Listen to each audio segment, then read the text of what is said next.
un genre de relation qui est très fréquente et qui affecte énormément la vie de couple tout entière, ou en tout cas du moins un des partenaires, c'est ce que j'appelle les relations de défoulement. J'en ai déjà parlé il y a plusieurs mois dans une vidéo. C'est les individus qui sont en relation et qui ne réalisent pas qu'ils sont constamment en train de vider leur sac rempli de désarroi, de tristesse, de colère, d'amertume, de plein d'affaires qui sont vraiment très désagréables, qui vont constamment jeter sur l'autre personne. Et très souvent, ces gens-là sont avec d'autres personnes, et je l'ai dit dans d'autres vidéos, avec des inconnus, avec des gens qui connaissent peu, avec d'autres membres de la famille. Ils vont être agréables, ils vont être souriants, ils vont être gentils, ils vont être bienveillants. Mais dès qu'ils arrivent à la maison, ou dès qu'ils arrivent avec leur partenaire, femme ou homme, et là, ils vont vider leur sac. Et ils vont se permettre parce qu'ils ont confiance, parce qu'ils se sentent souvent à l'aise, ou ils se sentent pas jugés, ils vont se permettre de tout dire les choses qu'ils ont envie de dire de toute leur journée, ou des derniers jours qui étaient vraiment désagréables, et l'autre personne doit recevoir ça en permanence. Et j'ai souvent entendu des clients ou clientes me dire ça, c'est très désagréable pour eux, parce que c'est comme s'ils sont avec quelqu'un qui, en théorie, on devrait être avec quelqu'un qu'on aime vraiment, qu'on aime plus que bien des inconnus ou bien d'autres personnes autour de nous. Mais on va être agréable avec plein d'autres personnes, mais pas avec la personne qui est dans notre vie.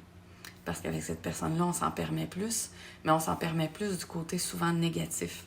Les gens finissent par oublier de rire, oublier d'être bienveillants, oublier les plus belles choses à partager avec la personne qu'ils aiment, ou du moins qu'ils disent aimer. Oui, avoir confiance en son ou sa partenaire, oui, que ça devienne comme notre confident, confidente, oui, mais que aussi qu'il y ait plein de positifs.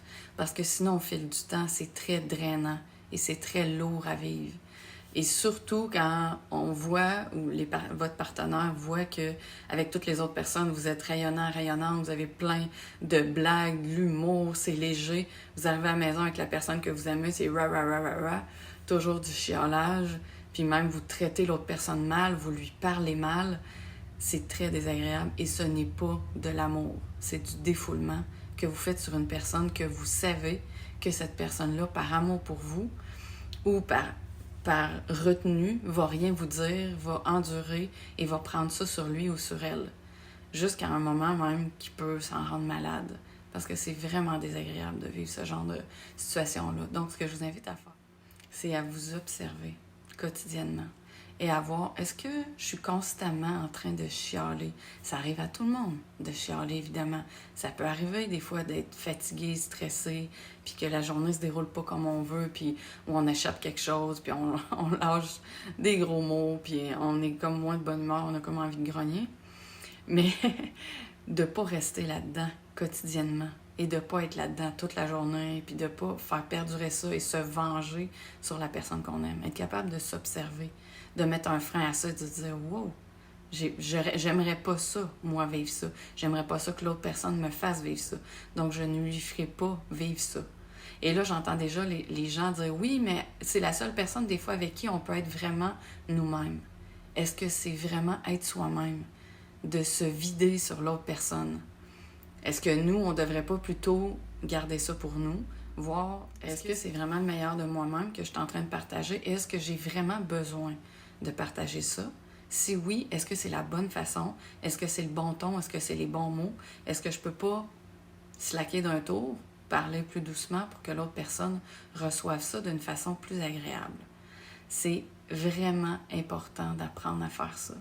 Parce qu'au fil du temps, les couples souvent se transfèrent énormément d'énergie plus ou moins agréable, souvent très négative, et ça finit par des fois briser des choses dans la relation et par affecter l'énergie et la santé des individus. Donc, ça demande beaucoup de volonté et beaucoup d'humilité d'être capable de se regarder et de se dire « Ok, là, c'est assez. Je peux changer et je vais changer. » Parce que les gens ont l'impression de ne plus être eux-mêmes et ont l'impression d'être sous le joug de quelqu'un et de devenir faible. Non, c'est de se prendre en main, que d'apprendre à s'observer, à travailler sur soi et à offrir le meilleur de soi. C'est le minimum le minimum qu'on peut offrir à quelqu'un qu'on dit aimer. Et que souvent, même les gens sentent qu'ils aiment vraiment cette personne-là, ils n'ont juste jamais appris à faire autrement, à communiquer autrement. Souvent, derrière ça, il y a beaucoup de colère, d'amertume, de plein de choses dans la vie qui datent des fois de très longtemps. Mais c'est pas de la faute de cette personne-là. Donc, apprenons à s'adresser correctement aux bonnes personnes au bon moment. Parce que autrement, ça va affecter bien des choses dans notre vie. On peut finir par perdre la personne qu'on aime le plus. Donc, si c'est ce que tu vis, que tu es en relation et que tu es avec quelqu'un qui se vide son sac, ses paroles, son agressivité, ses mots désagréables sur toi, ou que toi, tu fais ça avec ton partenaire, prends rendez-vous avec moi. C'est mon métier. Je vais pouvoir t'aider à voir qu'est-ce qu'il y a derrière ça. Il y a toujours une kyrielle de raisons. Et ça développe des patterns et ça développe bien d'autres choses dans les relations. Donc, je vais t'aider à voir ça, à avoir des prises de conscience, des outils, à sortir de ça pour vivre mieux dans ta relation avec toi et avec l'autre. Et aussi, s'il vous plaît, je vous invite à partager la vidéo et à suivre ma page professionnelle sur Facebook. Bye. Bonne journée.